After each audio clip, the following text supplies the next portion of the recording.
All right. Thank you for joining us, Dr. Consulter. How are you?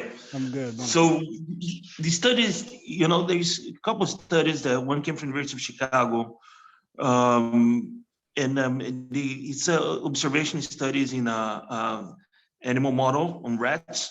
Right. Okay, and what they observed was the CBD was actually, and CBD metabolites was actually they impair the virus replication inside the cell. Okay, Right. and there's other studies that also demonstrate that CBD blocks the ACE2 receptors, which is the receptors in the pulmonary cells, in the lung cells, epithelium, where the virus attach and penetrate the cell to reproduction. Got it. Okay, so that's a very promising. Obviously, what they recommend is start the studies in human models. Okay, and do clinical trials of human beings, and we should definitely.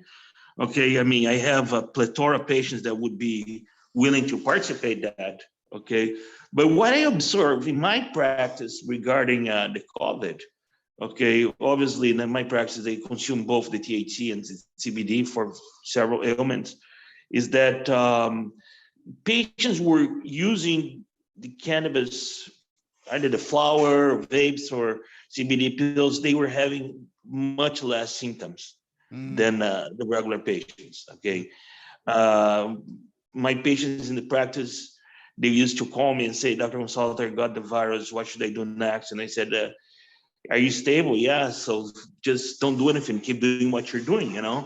So and obviously the THC and CBD are very potent anti-inflammatory. Okay, so they do have a role in the cytokine storm, which is the prostacyclin, prostaglandins, interferon, interleukins. They're all released once you get infection, and actually what kills the patients, is the severe inflammatory response, and they develop respiratory distress syndrome, acute respiratory distress syndrome from the infection and the inflammatory response. Right. So I mean, the data is very promising in the animal model, and my clinical observation is very promising that we have to look further in terms of the response of the cannabinoids and COVID infection. Ready? Absolutely. Absolutely. I was on a webinar from healer.com with Dr. Sulak. And there were hundreds of doctors on this webinar, many from different countries from all over the world. And they all have this same consensus that you mentioned, that they, from their subjective perspective, their clients are having less symptoms or are just faring better when they do become positive with COVID-19. And so do you think that speaks to this whole plant paradigm, and that somehow the cannabinoids are having this entourage effect and acting in concert together, and we really don't understand how yet, but we definitely we need we need the Food and Drug Administration, the federal government, we need the state, the Senate, the Congress, and we need the Drug Enforcement Agency to study on it. Okay, I'm having several interesting response in patients with hepatitis C, patients who has HIV. They do have a great response in terms of well-being when they're using the cannabis. And the cancer patients, it's incredible what we're seeing. So we need a lot of much more clinical support, and I think it's coming. Right. I think our country, unfortunately, we're in a political deadlock. Okay, and marijuana has to go above and beyond our expectations in terms of politics, because it's for the well-being of the humankind. Okay. Absolutely. And another question for you: do you see your clients' cannabis use change in any ways prior to COVID versus after 2 years of being in COVID, in terms of their use of flower or edibles, or anything, if you noticed any significant What I change? noticed in my practice is that mental health and post-traumatic stress disorder, anxiety, depression exploded. I mean, it's unbelievable. Our phone didn't stop ringing, our Zoom meetings, and we are doing telemedicine, and the amount of need of professionals with mental health experience is tremendous. We notice our patients during the pandemic, the use of cannabis was making them decrease the amount of alcohol they're taking. They're drinking less, Interesting. and they're using less SSRIs, benzodiazepines, and all that stuff. You Right. know, so yes, cannabis has huge impact on mental health during the COVID pandemic, for sure. You know. Absolutely. You know, my background, I have a master's in clinical mental health, and I'm a licensed school counselor. And so that's actually kind of the lane that I come from. And I became very passionate about cannabis when I was doing my master's, and I saw immediately how misunderstood the plant is in professional circles, in education and academics in particular. One more thing, if we circle back to the CBDA, CBGA conversation with COVID, can you give the people some clarity on from what the study showed in terms of how it's effective? Because you know, there's the rumor is that if you smoke the flower, it it will have the effects that the article said. But I think there's a big disconnect with people understanding between the acid compound of CBD and CBG versus the regular CBD that's either heated, smoked, vaped, or whatever.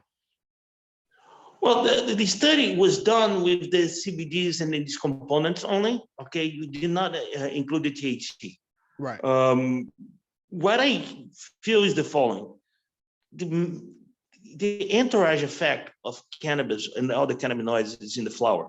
Okay, right. So you're gonna be consuming some of the cannabinoids and then the terpenes and THC over there. You know, right. So it's the medicine.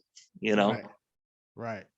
Right. So when you consume the flower-based products, you have to know what you're using, okay? And you have to understand which type of CBD you're going to use, if it's CBGs or CBA, CBGA, or THCA. But it's all this, the study was very clear. It was done with CBD only, So it remains to be seen, and obviously the response on human beings remains to be seen as well. We don't have the data with humans yet, but we'll be here soon.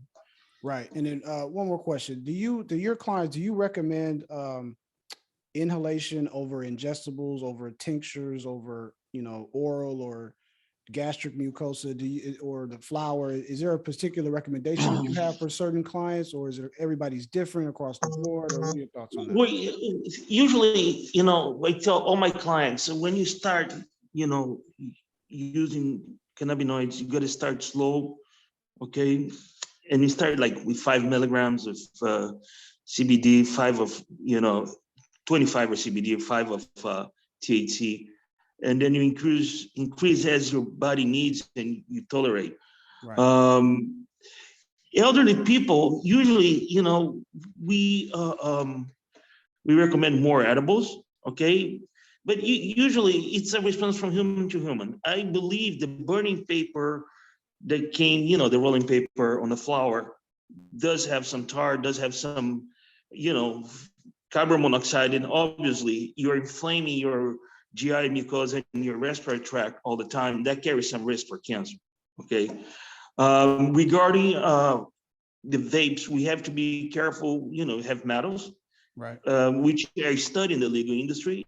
And second, we have to make sure, there's not laced with anything, mainly if you're buying the street. But, 70% of the products that are consumed in Illinois are infused products. So there's a more. Sorry, you said 70%? 70% is either edibles or vapes. That's what is coming here, So, people like vapes because it doesn't smell anything and you can get your psychoactive effects as well, Right.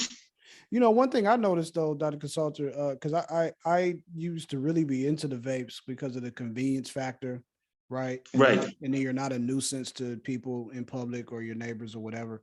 But it gives me a weird throat irritation. And I had to stop using it. Even when I tried to find the cleanest oils that are, no butane and organic and so on and so forth, because I'm from California originally. So when Right. I'm home, I have access to all of that stuff. But the Mhm. vape oil, I tried a dozen different types of it, and it really irritated my throat, and I had to stop. I had to A stop. lot of people, they have that. Some people here in Illinois, in the beginning, there was some changes done in terms of chemical formulation, and people doesn't complain as much. And there is like they're just really good. People tell me the Pineapple Express, for instance, it's a really good strain and less irritating to the mucosa. Right. But yeah, but I would say the flower irritates as well. Yeah, and like you said, everybody is different. I think that's the fascinating thing about the Right. cannabis plant is that somebody can use the same dosage and the same amount in the same time and place in the same Right. manner and have a different outcome, right? And so Right. I totally see that. Um, and what do you think is the future for cannabis medicine, right? Because I was 13 years old when Prop 215 passed in California, and so I kind of have grown up in the cannabis era of Mhm. cannabis medicine evolving, and I don't think people really, well, at least my generation, I don't think we really saw telemedicine back in the 90s coming to where it is now. But in terms of Mhm. where we are with the plant and where science is, and hopefully Mhm. if the federal government deschedules or reschedules cannabis, where do you see the future of cannabis medicine, or where would you like it to go in terms of? Yeah, I think cannabis is here to stay and is only going to grow. Eventually, the government has to reschedule because we need the body research. We need a Right. lot of clinical data. Okay, that is not not accessible yet, except in animal models and some studies here and there. But we need a way more. We need to understand the endocannabinoid system much better. There's tons more of cannabinoids in the plant. They're not even classified yet. We don't Right. understand, why blood pressure drops with cannabis, why the need for an insulin in diabetic patients decrease and the hemoglobin A1C improves with the use of cannabis. It's all a matter of studies, and then obviously there's not only governmental issues, there's the whole pharmaceutical industry. I don't know if they want to touch that because how are you going to patent? How are you going to profit from it? So Right. Right. it's I we did it to debate. absolutely, and I think that's a huge hurdle for the pharmaceutical industry because you're dealing with a product that anybody can produce and cultivate if they have the right equipment, in their basement, Right. in their bathroom. Um, and that's what my platform is all about. That's what Cannabis Media Collective is all about, is educating people on the science of cannabis wellness so that people can make their own informed decision. Cannabis isn't for everybody, but it can be used in a safe and intelligent manner. We But have to. I listen. I've seen people with no experience of cannabis going to a dispensary and they buy 40, 80 milligrams of THC in a chocolate bar and they eat the whole thing and they end up in the emergency room. You right, know, right, so we need to educate. We need to talk openly. We need to talk to the children and teenagers about it. absolutely, The problems of United States are terrible right now with the pandemic of fentanyl, and it's spreading the world. I just read this weekend that there was 20 overdose in a weekend in Buenos Aires, Argentina, and they saying they're blaming on fentanyl. So this thing is evil. absolutely. I'm glad you brought that up, Doc. So can you speak to the fact that data has shown that in states where medical cannabis is legal prior to this fentanyl epidemic, but prior to the fentanyl touching down, states with medical cannabis showed lower opioid overdoses, Overdose. lower opioid use, and so on and so forth. Can you speak to that real quick? Well, it decreased because, first of all, cannabis will decrease the urge for the patients who are addicted. Okay, at least dissociate them from the need. Right. But most important, people who are users of cannabis, when they go for a bone operation or a dental procedure, they know the effects of pain that cannabis has, Right. and they ask much less pain medication for their doctors as well. Right. Okay, so I mean, truly to see an overdose of marijuana, it's something very rare. You see Right. panic attacks, you see anxiety attacks of excessive use, but like somebody like, use so much that he's gonna need to be in a mechanical ventilation or he will Right. have a cardiac arrest. No, I haven't seen, Right. Absolutely. Absolutely. And But the biggest thing is, and that was my number one reason I joined the movement, was to try to avoid the prescriptions of opioids for patients, Is there patients who are qualified to use opioids? Yes, but they have to be very close supervision, visit the doctor every month, and stick to the program, okay? Because they are dangerous. They're dangerous. And the problem, once the addiction comes, people, they personalize and they become very erratic, and their behavior is it's tough, hard on the families, man. It's hard on the family, friendship. People isolate themselves, and it's sad. It is a problem. It's a real problem. It's the biggest problem we might have in our country. So a terrible pandemic. It is a pandemic on its own. right. Absolutely. Absolutely. A good friend of mine and mentor, Dr. Uma Donabalan, she's a cannabis medical doctor out of Boston. She always talks about cannabis being an exit drug, right, rather than an entrance drug, right? Because the Oh truth is, yeah, and yeah. So can you speak to that? yeah. Okay. So my data, okay, that I collect and I follow my patients. 60 to 70% patients who are using opioids, they're going to decrease the use. Okay. About 20%, 20 to 30% will stop completely. Mm, Okay. The use of opioids. So it's a pretty interesting data, man. I mean, I got people sometimes comes with taking 4, 5, 6 Percocet a day, whew, Norco, blah, blah, and all of a sudden, he's taking 1, 2, worst case scenario 3. And so it's very promising. It is a- promising. absolutely, 100%. To your point, more data is needed, particularly Yeah. on the cannabis and opioid conversation. But I agree with you 100% in terms of how the cannabis plant will help patients disassociate from their opioid use, right? Right. And they get a desired effect that they want without all the negative side effects and of course the addiction, risks of opioids and synthetics. Alrighty, my friend. Well, Are we thank you. good? Yes, we're good. Thank you so much, Dr. Consulter. I'd love to continue to have some conversation Yeah. with you. Listen, when And you ever come to Chicago, oh, but you know what? I will be in Chicago. I will be in Chicago. I'm not sure when, but as soon as I book my ticket, I'll make sure I stay in touch with you. send me And a text so we can meet and have a coffee together. And we absolutely, talk much more. I'd love that. I have some patients that I can introduce to you to bring in your show. People cancer free with cannabis, and and people with traumatic brain injury, Oh yeah. cervical spine trauma. You should take a look at it because it's impressive. Yes. I'd love to talk to you more about that. I'll send you a text and let you know when I'm coming.